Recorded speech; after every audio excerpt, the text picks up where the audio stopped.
un foyer brisé. Pour débuter cette histoire, commençons par parler un peu de la rencontre des parents du jeune Daniel Dana. Sa mère se nomme Narges Shafferwood, désolée si je prononce mal son prénom. Elle a rencontré Hamid Dana en Iran en 2007. Ils ont 16 ans d'écart et ils se sont connus par l'intermédiaire de la famille d'Hamid.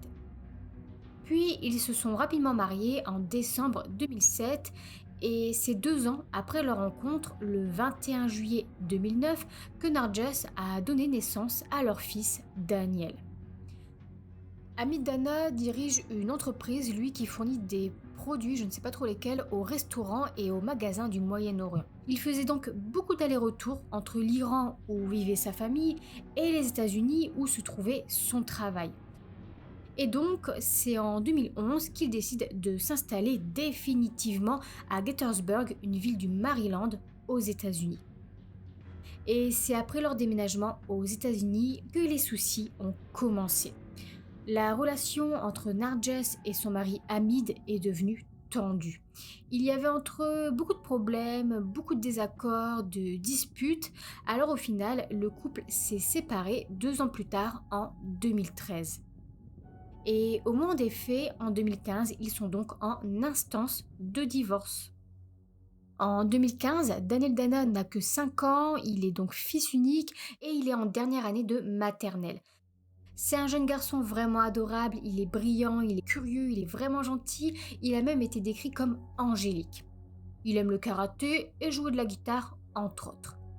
Mais malgré le fait qu'il soit si sympathique, si gentil, si mignon et que sur les photos il soit toujours souriant, eh bien il a vécu quand même une enfance plutôt difficile, entourée de tensions et de négativité. Car la séparation et le divorce de ses parents fut vraiment très amer. En 2013, ses parents sont donc séparés et la bataille commence alors par Nadjas qui dépose une ordonnance de protection contre son mari, l'obligeant alors à prendre ses affaires et à partir de leur propriété. Et c'est 3 jours plus tard que c'est lui, cette fois, qui dépose une ordonnance de protection contre elle. En fait, tous les deux s'accusent à ce moment-là mutuellement de violences physiques et psychologiques. Pour vous donner un exemple, Hamid a déclaré qu'un jour, en juin 2013, alors qu'il rentrait chez eux, Narges a commencé à crier et à le frapper. Elle l'a attaqué alors qu'il tenait Daniel dans ses bras et elle criait apparemment qu'elle allait le tuer pendant qu'il dormait. Concernant maintenant la garde de leur fils, ils s'étaient d'abord arrangés entre eux, car à ce moment-là, ils étaient uniquement séparés, mais ils n'avaient pas encore évoqué de divorce. Donc, ils ont décidé entre eux que Daniel resterait 4 jours par semaine avec sa mère et les 3 autres jours restants avec son père. C'est environ 1 an plus tard, en mars 2014, que Narges demande officiellement le divorce. À ce moment-là, elle affirme toujours que ces 6 dernières années, son mari a abusé d'elle physiquement. Elle déclare aussi qu'il agissait avec elle de manière cruelle. De son côté, Hamid déclare que c'était Narges qui était violente physiquement et mentalement. Il a aussi déclaré que son comportement lui a fait craindre pour sa sécurité, mais aussi pour celle de leur petit garçon Daniel. Au moment du drame, en juin 2015, ils sont donc tous les deux engagés dans une bataille pour le divorce, mais aussi pour obtenir la garde de leur enfant de 5 ans.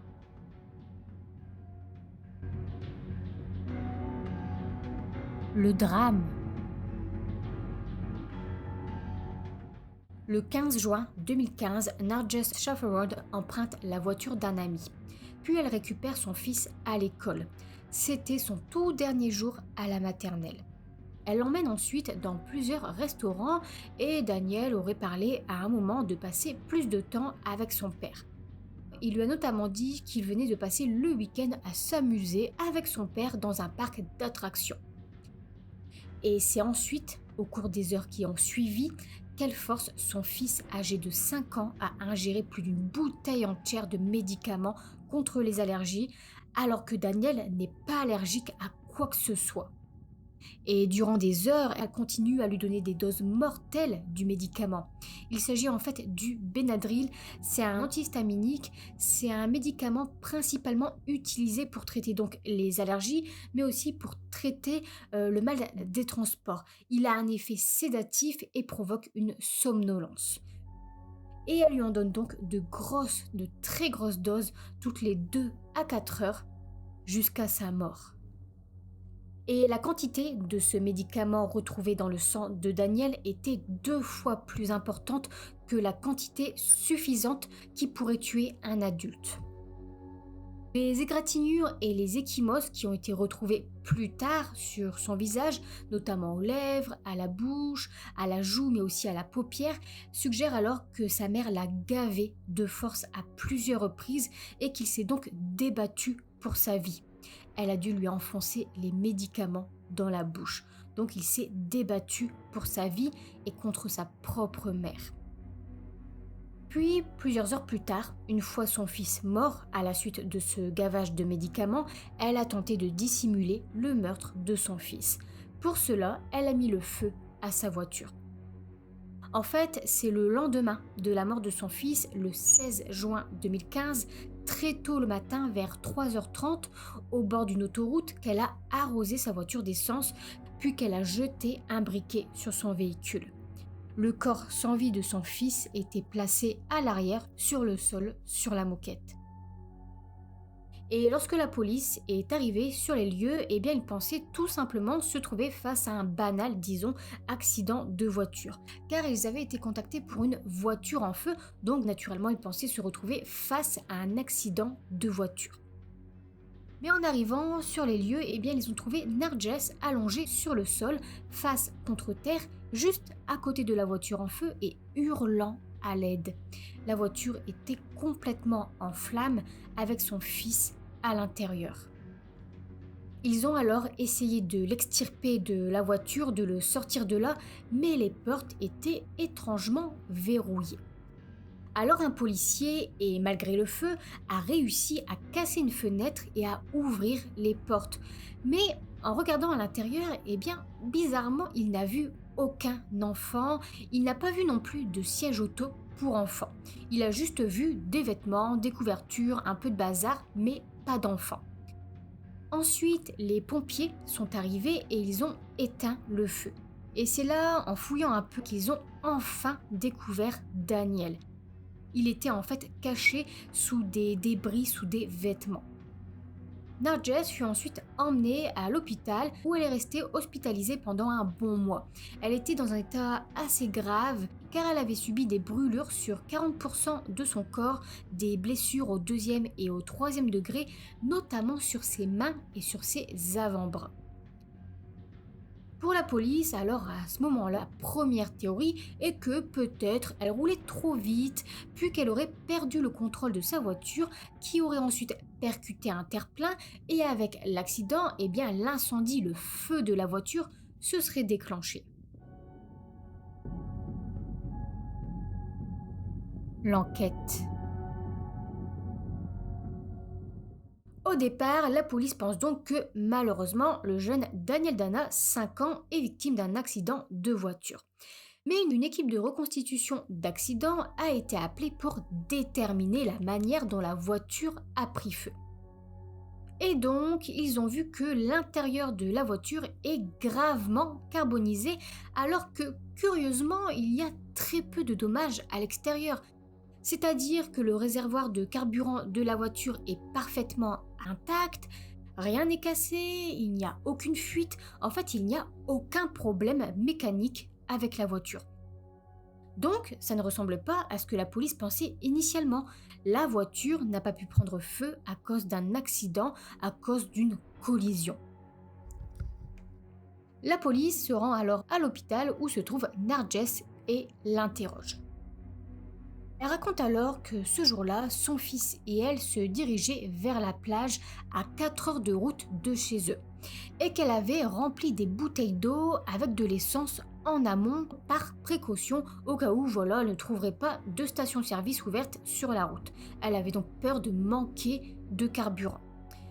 Ensuite, elle a dit que la voiture a pris feu lorsqu'en conduisant, elle a allumé une cigarette. Déclaration plutôt étrange qui se promène déjà avec des bouteilles d'eau remplies d'essence et elle aurait forcément trouvé des stations-service ouvertes sur sa route. Et pourquoi la voiture aussi était-elle verrouillée? Et elle se trouvait à l'extérieur de la voiture alors que son fils était seul à l'intérieur. Donc, ça veut dire qu'elle avait réussi à s'extirper, mais qu'elle n'avait pas tenté de sortir son fils? Pour autant, pour la police, sa déclaration est, bon, bizarre, mais reste crédible. Crédible pourquoi? Crédible par rapport au fait que la voiture déjà était complètement brûlée de l'intérieur et non de l'extérieur. Ça pourrait expliquer cela. Donc pour les enquêteurs, ça reste crédible, mais malgré tout, ils trouvent son comportement plutôt étrange, car elle ne parle pas une seule fois de son fils. Pourquoi ne pose-t-elle aucune question sur son garçon? Comment il va? Où est-il? Elle ne verse même pas de larmes. Donc pour les enquêteurs, finalement, son histoire est complètement inventée, et pour eux, l'incendie est finalement criminel. D'ailleurs, une fois après avoir étudié un peu plus en détail l'essence qui émanait de l'intérieur de la voiture, eh bien ils ont déterminé aussi qu'il s'agissait plutôt d'un incendie criminel. Certes, elle a déclaré que des bidons d'essence se trouvaient à l'intérieur, mais le problème c'est qu'il y avait vraiment de l'essence partout, sur les sièges, mais aussi dans les sous-vêtements de Daniel, sur son pantalon, sur sa chemise, sur la couette qu'il avait avec lui dans la voiture et sur son sac à dos. La voiture a été complètement arrosée d'essence, mais aussi son fils. Elle a aspergé son fils d'essence. Ensuite, le corps de Daniel a été autopsié. Et l'autopsie a révélé qu'il était mort bien avant l'incendie de la voiture, car en fait il n'avait pas de fumée dans ses poumons, il n'a donc rien inhalé, il ne respirait plus, il était mort avant. Le médecin a alors découvert qu'il avait en réalité été tué d'une surdose de médicaments, il avait une quantité mortelle de médicaments dans le sang. Pour le médecin légiste, aucun doute, c'est un homicide. Narges fut alors une nouvelle fois interrogée à ce sujet et cette fois, pour se justifier, elle explique avoir donné à son fils des médicaments pour faire baisser sa fièvre. Elle dit lui avoir donné notamment du Tylenol ou de l'Advil, mais aucun de ces deux médicaments n'a été retrouvé dans le système du garçon. Et il n'avait d'ailleurs pas non plus de fièvre. Mais pour se défendre, elle dit que la surdose de médicaments serait aussi un accident. Toutes ces déclarations sont très étranges et ne tiennent pas la route. Il ne fait alors plus aucun doute qu'elle a tué son petit garçon. C'est un meurtre et non un accident. Elle est alors arrêtée pour meurtre et pour incendie criminel. Et c'est après son arrestation qu'elle décide d'avouer finalement avoir effectivement tué son propre fils. Et la raison de son crime n'est autre que la vengeance.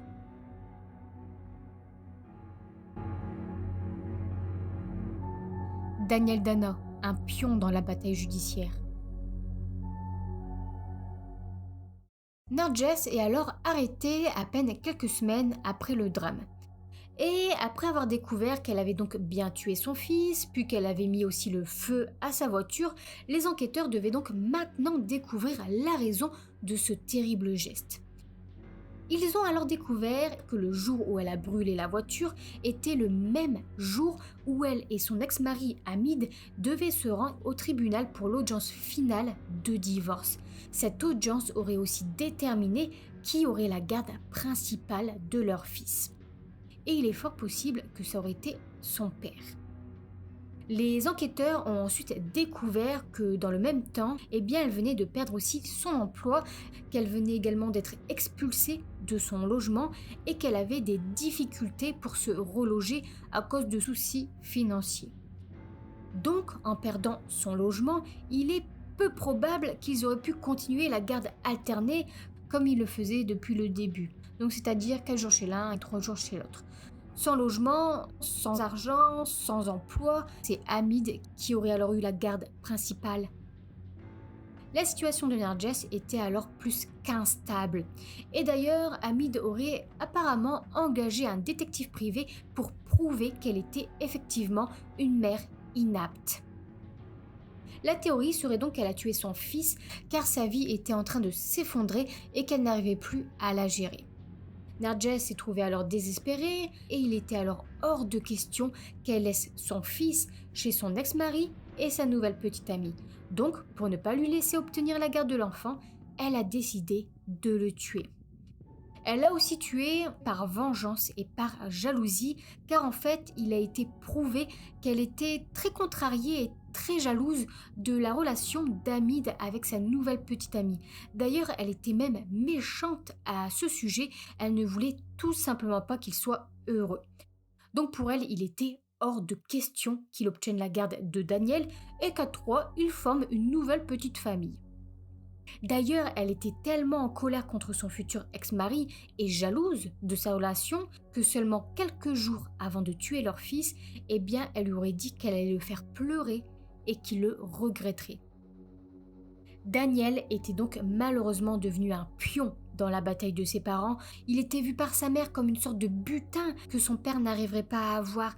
Hamid, lui, voulait la garde de son fils vraiment plus que tout. Et pour Narges, eh bien, il était hors de question qu'elle lui donne ce qu'il voulait, donc leur fils. En le tuant, c'était alors la meilleure façon pour elle de le faire souffrir et qu'il n'obtienne alors jamais la garde. Procès et justice. Son procès a lieu en février 2017. Elle est alors âgée de 35 ans. Lors du procès, elle n'a jamais montré aucun remords, vraiment que très peu d'émotions, et elle n'a absolument pas reconnu la cruauté de ses actes. Et avant le procès, Narges n'avait jamais expliqué publiquement pourquoi elle avait tué son fils. Par contre, lors de son procès, c'est là qu'elle a admis qu'elle était devenue déprimée à cause du divorce et de la bataille acharnée pour la garde de leur fils. Elle a également dit que c'était aussi parce qu'elle avait perdu donc son emploi puis son appartement qu'elle partageait avec son fils. Elle a alors essayé d'attendrir le juge en disant qu'elle était une femme brisée, qu'elle aimait son fils, etc. Mais il a remarqué que c'était surtout pour émouvoir et pour obtenir une peine plus réduite, car encore une fois, elle n'a vraiment montré aucune émotion. Et d'ailleurs aussi, apparemment, à un moment, donc lors du procès, elle était en train de griffonner et de dessiner dans son cahier. À la fin de son procès, elle a été condamnée à 50 ans de prison. À la base, elle risquait la prison à vie, mais c'est grâce à un accord de plaidoyer qui lui a été proposé qu'elle a pu négocier sa peine.